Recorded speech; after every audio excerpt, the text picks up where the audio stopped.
খুবই খুবই একটা গুরুত্বপূর্ণ ম্যাথ। একটু দেখি আমরা। A B C plus A B বার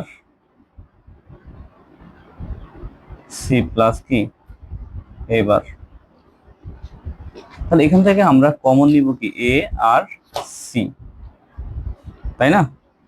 তাহলে কি থাকে আমাদের বলো তো? B plus B bar plus A bar. আমরা কি বুঝতে পারতেছি? এখন এ সি দিলাম, এটা মানে কি ওয়ান না?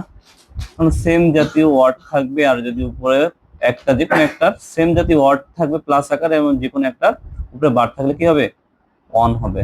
সে অনটা লিখলাম, তার এবার। এখন একটু একটু দেখো তো,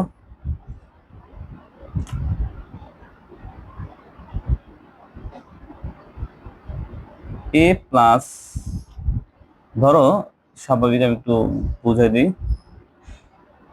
এক্স প্লাস ওয়ান আছে সমান সমান কি হবে? ওয়ান হবে, এটা না? এখন ধরো এইখানে আর এইখানে একটা জিনিস আছে, এই সূত্রটা তখনই আসবে যখন দেখতেছো সেম অক্ষর আছে এবং সি ভিন্নতা আছে এবং ওয়ান আছে। তখন কি করব? তখন একটা কাজ করব, এই ডাবল যে অক্ষর একসাথে গুণ আকারে আছে না, ওইটা রেখা দিব। কথা বলতে পারছি? এই ওয়ান যে ফলটা, এই ওয়ান মানে কি এক্স প্লাস ওয়ান না? হ্যাঁ, আর এই ওয়ান মানে, এই ওয়ান মানে কি জানো? ওয়ান প্লাস ভিন্ন যে ওয়ার্ড আছে, এখানে ভিন্ন যে ওয়ার্ড আছে সেটা। আর এবার একটা জিনিস কি, এটা এই যে দুইটা মানে একসাথে দুইটা ওয়ার্ড গুণ যেটা আছে ওইটা আলাদা রাখাই দিতে হবে। এই যে আলাদা রাখাই দিচ্ছি আমরা। কথা বুঝতে পারছি? এটা যেভাবে আছে ওইভাবে থাকবে।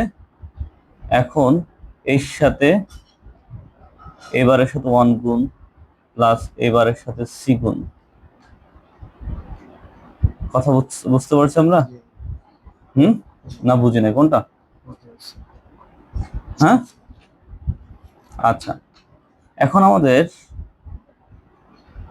একটা কাজ করি, একটু অঙ্কটা মিলানোর জন্য আলাদা করে ফেলি সব। এটার থেকে কমন কি কমন যাবে? সি কমন যাবে। এ থাকে আর এবার থাকে,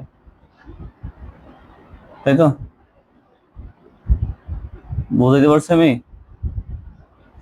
তাহলে এখন কি হবে? ব্র্যাকেট আর কি। তাহলে সি থাকলো এটার, হ্যাঁ মনে ব্যয় করতে হবে। মিলছে? আমি আবার ওয়েট